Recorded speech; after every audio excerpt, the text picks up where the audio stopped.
Good morning friends.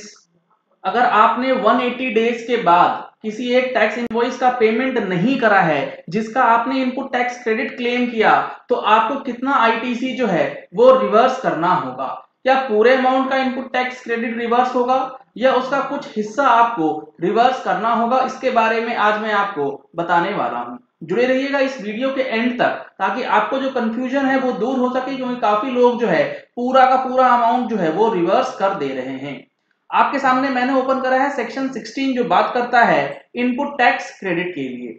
इसका जो हमारे पास सब सेक्शन 2 है ये कुछ कंडीशंस प्रेस्क्राइब करता है कि आपको इनपुट टैक्स क्रेडिट लेने से पहले ये कंडीशंस सेटिस्फाई करने होंगे to be eligible for input tax credit.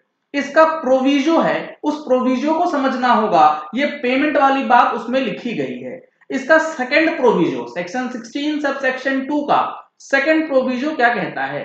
Provided further that where a recipient fails to pay the supplier of goods or services or both other than the supplies on which tax is payable on reverse charge basis, the amount towards the value of supply along with the tax payable thereon within a period of 180 days from the date of issue of invoice by the supplier, an amount equal to the input tax credit availed by the recipient shall be added to his output tax liability along with the interest thereon in such manner as may be prescribed।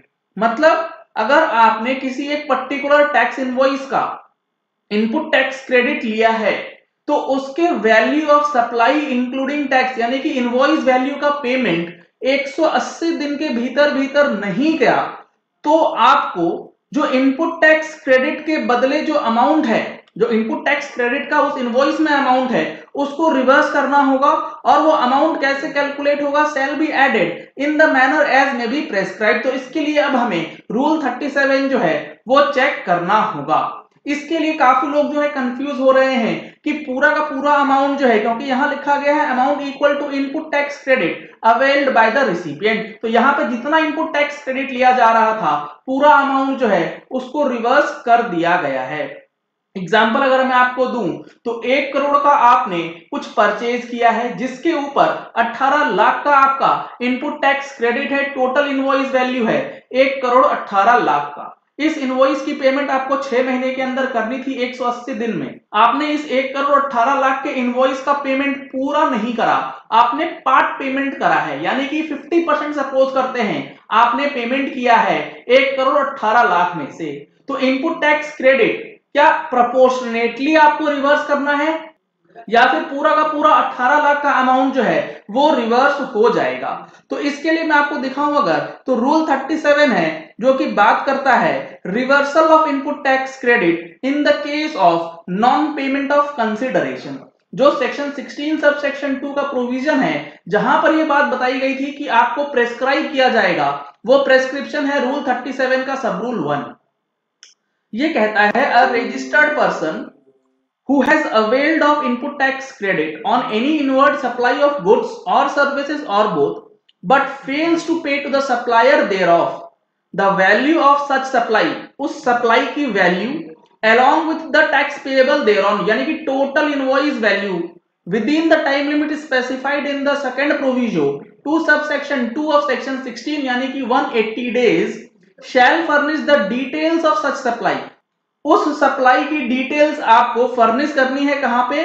The amount of value not paid and the amount of input tax credit availed of proportionate to such amount not paid to the supplier in form GSTR2 for the month immediately following the period of 180 days from the date of issue of invoice. अभी GSTR2 नहीं है, कुल मिलाकर के ये चीज बताई जा रही है कि जिस दिन date of issue of invoice है उसके 180 डेज के अंदर अगर नहीं पेमेंट होता है तो जितने अमाउंट का पेमेंट नहीं हुआ उसका प्रोपोर्शनेट इनपुट टैक्स क्रेडिट कितना है वो आपको अपने आउटपुट टैक्स लायबिलिटी में ऐड कर देना है, रिवर्स कर देना है। उस क्रेडिट के लिए आप एलिजिबल नहीं रहेंगे फ्रॉम द 181st डे। इस चीज को समझना बेहद जरूरी है। फुल रिवर्सल नहीं होगा। अब यहां पर बात आती है कि हमने रिवर्स कर दिया और उसके बाद अगर हम पेमेंट कर दें तो क्या होगा। इसके लिए यहां पे बताया गया है provided also that the recipient shall be entitled to avail of the credit of the input tax on payment made by him of the amount towards the value of supply of goods or services or both along with the tax payable thereon। यानी कि recipient जो है फिर से availment के लिए entitle हो जाएगा उस इनपुट टैक्स क्रेडिट का। जिस दिन आप उसका पेमेंट कर देंगे उस महीने की आप इनपुट टैक्स क्रेडिट में उस अमाउंट को ऐड कर सकते हैं। तो हमारा जो एग्जांपल था 1,18,00,000 का 50% का पेमेंट हुआ है, तो आपको रिवर्सल जो करना होगा 18 लाख का 50%, 9 लाख का आप रिवर्सल करेंगे और उसका रिक्रेडिट आप लेंगे जब आप पेमेंट कर दें अपने सप्लायर को जिससे आपने माल खरीदा है और जिसका इनपुट टैक्स क्रेडिट आपने लिया है। और ये रिवर्सल किस तरीके से होगी, रिवर्सल का जो ओरिजिनल प्रोसेस दिया गया था ये दिया गया था इन फॉर्म जीएसटीआर 2 कि जीएसटीआर 2 के अंदर आपको डिटेल्स जो है वो अपलोड करनी थी, लेकिन चूंकि जीएसटीआर 2 अभी चालू नहीं हुआ है तो आपको ये रिवर्सल जो है वो करना होगा 3B के अंदर। 3B में कहां पे अदर्स का एक कॉलम दिया गया है, वहां से आप रिवर्स कर सकते हैं या फिर आप अपनी आउटपुट टैक्स लायबिलिटी में ऐड कर सकते हैं जैसा कि इसमें बताया गया है। Provided the value of supply is made without considerations as specified in Schedule 1 of the said Act shall be deemed to have been paid for the purpose of second proviso to subsection 2 of section 16। Schedule 1 के अंदर जो supplies specified हैं उनके लिए इस particular provision के लिए जो कंसिडरेशन का मीनिंग रहेगा, क्योंकि वहां पर विदाउट कंसिडरेशन होता है तो उसको मान लिया जाएगा कि वो विद कंसिडरेशंस जो हैं वो करी गई हैं। एक सवाल यहां पर जो छूट गया मेरे से और लोगों का बार बार रहता है कि रिवर्स चार्ज मैकेनिज्म के केस में क्या होगा। सपोज आपने ट्रांसपोर्टेशन का सर्विस लिया है, आपने उसके ऊपर रिवर्स चार्ज का पेमेंट किया है और रिवर्स चार्ज का पेमेंट करने के बाद आपने उसका इनपुट टैक्स क्रेडिट क्लेम किया है on the basis of self invoicing. जो ट्रांसपोर्टर है उसका पेमेंट आपने नहीं करा, तो अब उस ट्रांसपोर्टर को पेमेंट तो नहीं करा है लेकिन उसके ऊपर जो आरसीएम है उसका पेमेंट करके आप क्रेडिट लेते हैं, तो क्या इसके ऊपर भी 180 डेज वाला कंडीशन लगाया जाएगा। तो यहां पे बिल्कुल स्पेसिफिकली बोला गया है प्रोविजो के अंदर कि provided that where a recipient fails to pay to the supplier of goods और सर्विस और both other than the supplies on which tax is payable on reverse charge basis.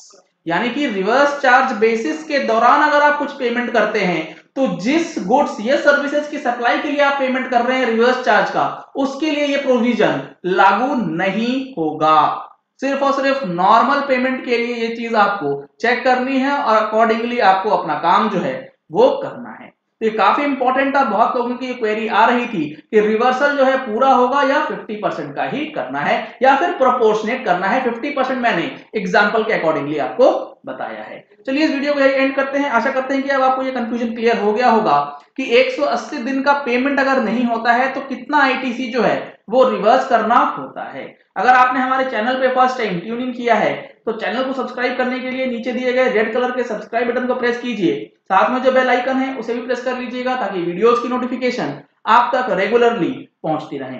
अगर आपको जीएसटी से रिलेटेड कोई query है या फिर कोई समस्या है तो आप हमारी पेड मेंबरशिप की सर्विसेज ले सकते हैं या फिर आप हमारे वेबसाइट gstplatform.com पे विजिट कर सकते हैं और उसका जो कॉन्टैक्ट अस का सेक्शन दिया गया है उसमें जा करके आप अपनी क्वेरीज मुझ तक पहुंचा सकते हैं। आपको जीएसटी एक्ट या लॉस को पढ़ने में कोई दिक्कत है तो आप हमारी पेनड्राइव क्लासेस भी परचेज कर सकते हैं। अगर आपने हमारे चैनल पर फर्स्ट टाइम ट्यून इन किया है तो चैनल को सब्सक्राइब करने के लिए नीचे दिए गए रेड कलर के सब्सक्राइब बटन को प्रेस कीजिए, साथ में जो बेल आइकन है उसे भी प्रेस कर लीजिएगा ताकि वीडियोस की नोटिफिकेशन आप तक रेगुलरली पहुंचती रहे। Thank you and have a nice day.